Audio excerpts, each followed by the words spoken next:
Napas adalah anugerah pertama yang kita terima saat lahir, dan yang terakhir kita lepaskan saat mati. Di antara dua momen sakral itu, napas menjadi sahabat setia, selalu hadir, meski sering kita abaikan.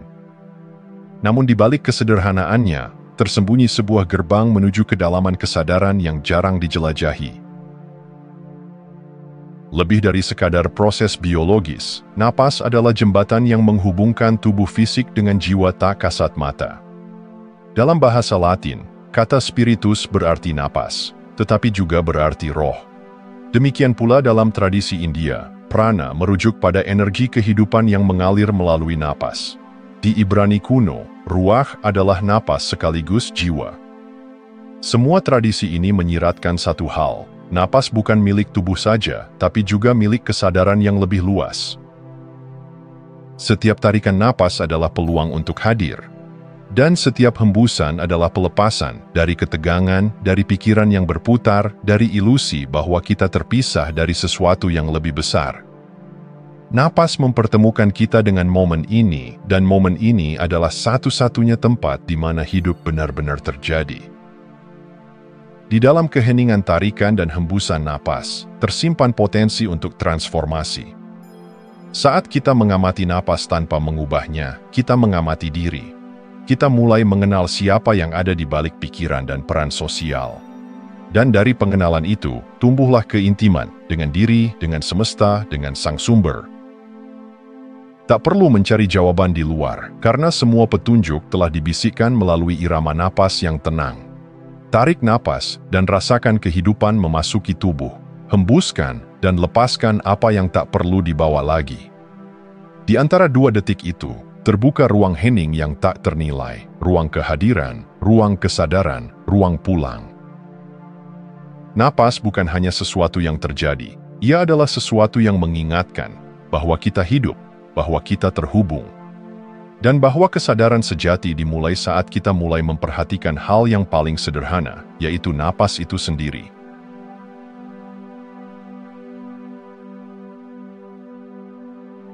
Kematian sering dipandang sebagai akhir dari segalanya, akhir dari kehidupan, akhir dari cerita, akhir dari eksistensi.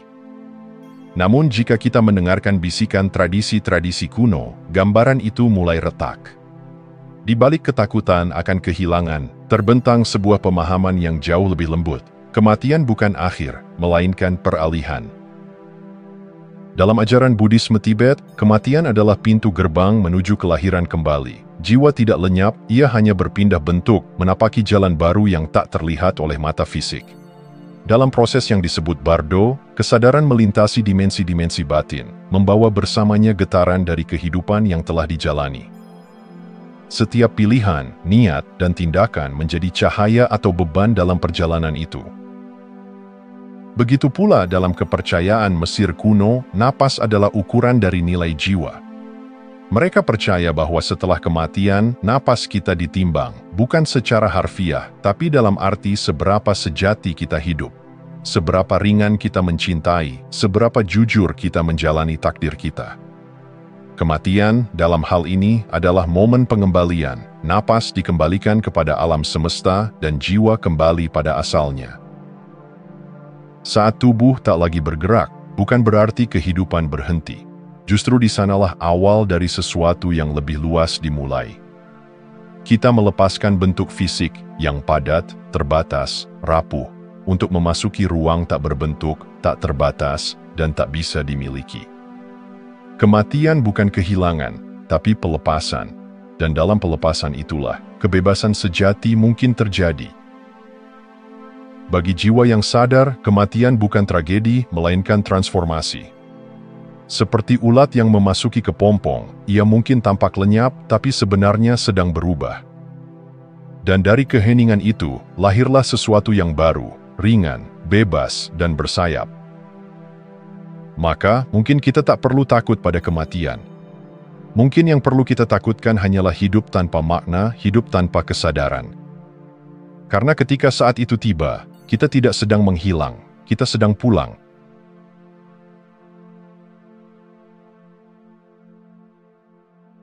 Setiap hari, kita bernapas ribuan kali. Sebagian besar dari kita melakukannya tanpa sadar, otomatis, mekanis, berlalu begitu saja.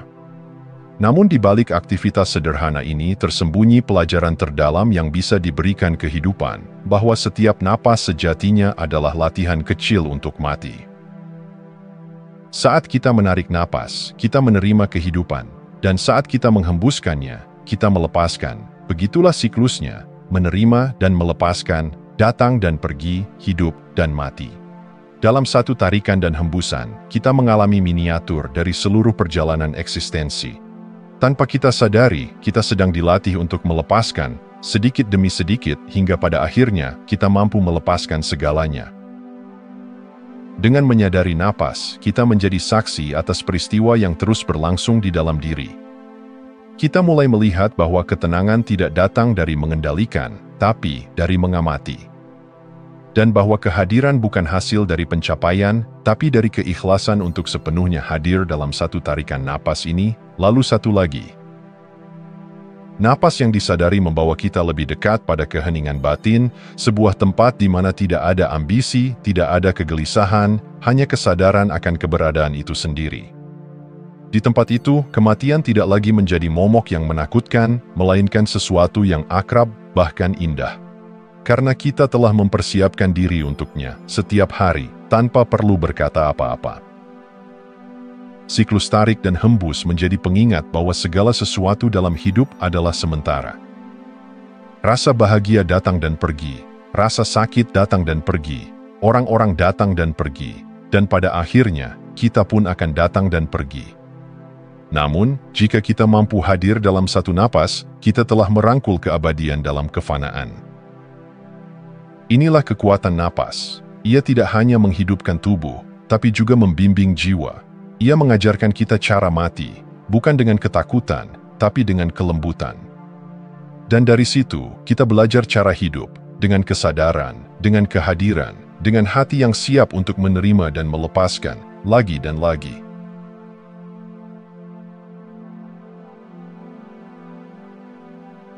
Setiap napas yang kita ambil bukan sekadar aliran oksigen yang masuk ke paru-paru. Ia membawa sesuatu yang jauh lebih halus, frekuensi, informasi, bahkan niat semesta.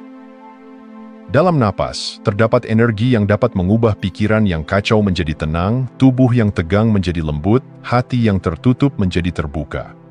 Napas bukan hanya alat untuk bertahan hidup, melainkan medium untuk menyembuhkan dan mentransformasi diri. Ketika kita bernapas dengan sadar, sesuatu mulai bergeser. Kita tidak lagi menjadi korban dari reaksi dan kebiasaan lama. Kita menjadi pengamat, dan lebih dari itu, menjadi penjaga dari aliran energi yang menghidupkan kita. Setiap napas sadar adalah sebuah kalibrasi halus antara tubuh, emosi, dan pikiran. Kita mulai merasakan bahwa kita bukan hanya memiliki napas. Kita adalah napas itu sendiri. Bagian dari denyut kehidupan yang lebih besar. Tak perlu memaksa perubahan. Saat kita mencoba mengendalikan hidup terlalu keras, kita justru mempersempit alirannya. Sebaliknya, saat kita bernapas dengan lembut dan penuh kesadaran, energi mulai mengalir dengan bebas. Ketegangan yang selama ini mengunci emosi di dada perlahan mencair. Pikiran yang sibuk mulai mereda.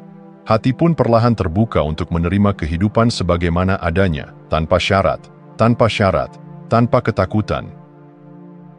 Transformasi sejati tidak datang dari mengejar sesuatu di luar diri, ia datang dari pelonggaran di dalam. Dari keberanian untuk hadir dalam tarikan napas ini, tanpa tuntutan apapun. Dari kepercayaan bahwa dalam keheningan itu, energi kehidupan sedang bekerja, membawa kita pulang, bukan ke tempat baru, tetapi ke versi diri kita yang lebih utuh dan sejati. Dan di titik itu, kita menyadari sesuatu yang lembut namun dalam, bahwa perubahan terbesar tidak datang dari kekuatan, tapi dari keikhlasan. Dari membiarkan napas menjadi guru, dari membiarkan hidup mengalir, dan mempercayai bahwa setiap hembusan membawa kita lebih dekat pada siapa kita sebenarnya.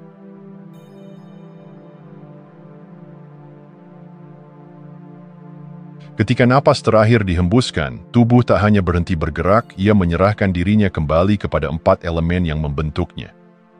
Tapi ini bukan kisah tentang kehancuran. Ini adalah kisah tentang kepulangan, tentang bagaimana alam, dengan lembut dan agung, menerima kembali setiap bagian dari kita, lalu mengubahnya menjadi sesuatu yang lebih besar daripada diri. Tanah adalah yang pertama menyambut tubuh. Ia tidak melihat kematian sebagai kehilangan, tapi sebagai persekutuan. Dalam diamnya, tanah membungkus kita bukan sebagai limbah, tapi sebagai benih. Dari tubuh yang terbaring, kehidupan baru akan tumbuh dalam akar, bunga, dan buah. Ia mengingatkan kita bahwa tidak ada yang benar-benar hilang, hanya berubah bentuk. Air mengalirkan kenangan. Ia membawa emosi dan pengalaman yang pernah hidup dalam diri kita, menyalurkannya ke lautan kesadaran kolektif. Air menyucikan, melembutkan, dan mengantarkan jiwa menuju ketenangan. Dalam gemericik dan arusnya, air berkata, biarkan segalanya mengalir, jangan tahan, semua akan sampai pada samudra. Udara adalah pembuka cakrawala. Ia mengangkat kesadaran kita dari bentuk ke ruang, dari kepadatan ke kelapangan. Di udara, ilusi ego mulai luruh. Kita mulai melihat gambaran besar, bahwa kehidupan bukan tentang aku dan kamu, tapi tentang keterhubungan. Udara membawa kita menuju kebebasan, ke tempat di mana batas-batas menghilang. Lalu datanglah api. Ia bukan penghancur, tapi penerang. Api menerangi kebenaran yang tersembunyi, membakar kepalsuan yang kita peluk selama hidup. Dalam keheningannya yang menyala, api menyulut transformasi, bukan untuk menghilangkan, tapi untuk memurnikan. Ia berkata, mari kamu kembali menjadi terang. Keempat elemen ini bukan sekadar simbol alam, mereka adalah bahasa semesta yang menuntun jiwa. Dalam setiap elemen ada pelukan dan pesan, bahwa kita tidak pernah benar-benar sendiri. Bahwa setiap bagian dari kita dikenali, disambut, dan dikembalikan kepada jalinan agung tempat semua berasal. Dan di saat napas terakhir pergi, bukan kesunyian yang menyambut kita, melainkan nyanyian alam yang mengantar kita pulang.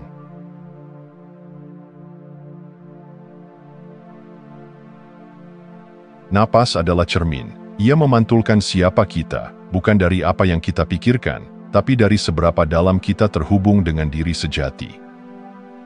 Dalam kehidupan modern yang serba cepat dan bising, banyak dari kita hanya bernapas di permukaan. Napas pendek, terburu-buru, terikat oleh tuntutan dunia. Di sana, napas menjadi dangkal, seperti identitas palsu yang kita bangun untuk bertahan. Kita menjadi bayangan dari diri kita yang sebenarnya. Namun, ketika kita mulai bernapas dengan kesadaran, perjalanan itu berubah arah. Kita menyelam lebih dalam, meninggalkan topeng, melepaskan lapisan-lapisan yang tidak otentik. Di kedalaman napas, kita mulai menyentuh bagian-bagian dalam diri yang terlupakan, bagian yang pernah terluka, tersembunyi, atau tertekan. Inilah wilayah yang dalam psikologi Jung disebut bayangan.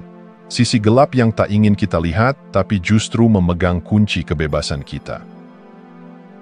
Dengan setiap napas sadar, kita menyalakan obor kecil untuk menerangi bayangan itu. Bukan untuk menghakimi, melainkan untuk memahami. Dan ketika kita cukup berani untuk tetap tinggal di sana, perlahan, ego bertemu dengan bayangan, dan membuka jalan menuju pertemuan yang lebih dalam lagi, dengan anima dan animus, aspek feminin dan maskulin jiwa yang tertidur. Di titik ini, napas tidak hanya menyatukan tubuh dan pikiran, tapi juga jiwa dan archetype terdalam dalam diri manusia. Akhir dari perjalanan ini bukanlah puncak ekstasi, melainkan keutuhan yang hening. Sebuah tempat batin di mana tidak ada yang harus dicapai, karena segalanya telah kembali ke pusat. Napas menjadi jembatan antara yang terlihat dan yang tak terlihat. Ia menjadi pengingat bahwa kita tidak pernah terpisah dari sumber, hanya lupa. Dan di saat kita bernapas sepenuhnya, dengan seluruh kesadaran dan hati, kita tidak lagi merasa hampa, kita merasa pulang, karena ternyata kita tidak pernah benar-benar jauh. Kita hanya perlu menyusuri napas kembali ke dalam, dan menemukan bahwa sang sumber telah menunggu kita di sana, dalam keheningan, dalam kedalaman, dalam setiap hembusan yang penuh kasih.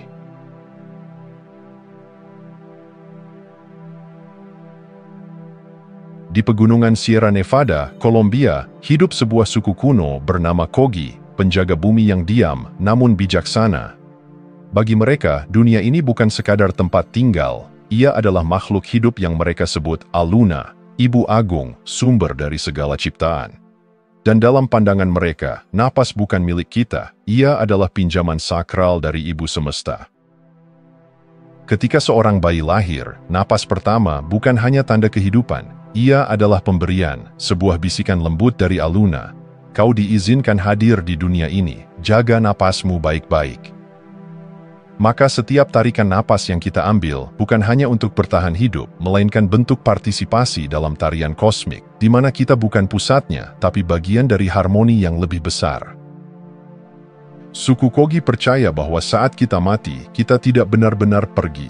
Kita hanya mengembalikan napas yang pernah dipinjam, tidak dengan rasa takut, tapi dengan rasa syukur. Karena napas itu akan digunakan kembali, dalam pohon yang tumbuh, dalam sungai yang mengalir, dalam hembusan angin yang menyentuh wajah orang lain. Napas menjadi bagian dari siklus tak berujung, dari kehidupan yang terus memperbarui dirinya sendiri. Bagi Kogi, manusia tidak pernah benar-benar terpisah dari alam. Jiwa tidak lenyap, ia menyatu kembali dengan tanah, air, udara, dan api. Ia menyusup ke dalam bintang-bintang dan menjadi bisikan dedaunan. Kematian bukan kehilangan, tapi perubahan bentuk. Dan napas, yang selama ini kita anggap milik pribadi, ternyata hanyalah semilir angin yang datang dan pergi membawa pesan-pesan ilahi. Hikmah suku Kogi menuntun kita untuk hidup dengan lebih rendah hati. Untuk menyadari bahwa setiap napas adalah suci, bukan karena kita menghasilkannya, tapi karena kita dipercayakan untuk menjaganya. Bahwa hidup bukan tentang memiliki, tapi tentang menghormati apa yang telah dipinjamkan. Dan pada akhirnya, ketika saatnya tiba untuk mengembalikan napas itu, kita tidak melawan. Kita menyerahkannya dengan damai, tahu bahwa ia akan terus hidup, tidak di tubuh ini, tapi di dunia yang tak pernah berhenti bernyanyi.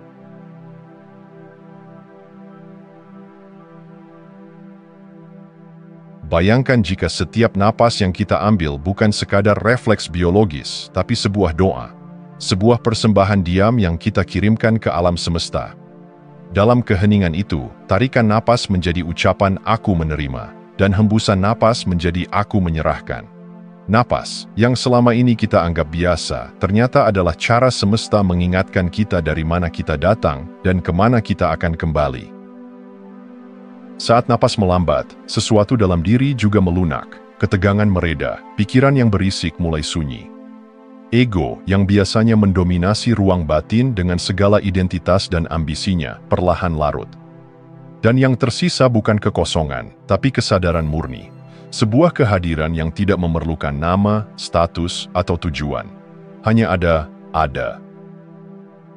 Di titik ini, hidup tidak lagi tentang mengejar, tidak lagi tentang membuktikan, tapi tentang menghidupi, bukan dengan terburu-buru, melainkan dengan sepenuh rasa. Setiap tarikan napas menjadi kesempatan untuk kembali ke dalam, untuk mengingat bahwa rumah sejati kita bukan di luar sana, melainkan di kedalaman yang hening dan tak tergoyahkan. Menghidupi napas adalah seni kembali dari pikiran yang melompat ke masa lalu atau masa depan, kembali dari luka, kekhawatiran, dan keinginan yang tak berujung, kembali ke detik ini, satu-satunya tempat di mana kehidupan benar-benar berlangsung. Dan ketika kita benar-benar hadir di sini, dengan napas sebagai jangkar, kita menemukan bahwa pulang bukan peristiwa yang terjadi setelah mati, tapi pengalaman yang bisa terjadi setiap saat kita sadar. Dalam tradisi spiritual terdalam, tidak ada yang benar-benar berakhir. Yang ada hanya transformasi bentuk. Sama seperti napas tidak pernah berhenti. Ia hanya berubah dari dalam keluar, dari kita ke alam, dari kehidupan ke kehidupan lain. Dan disitulah keindahannya. Saat kita mulai menghidupi napas, kita tidak hanya hidup lebih dalam, tapi juga mati dengan lebih damai.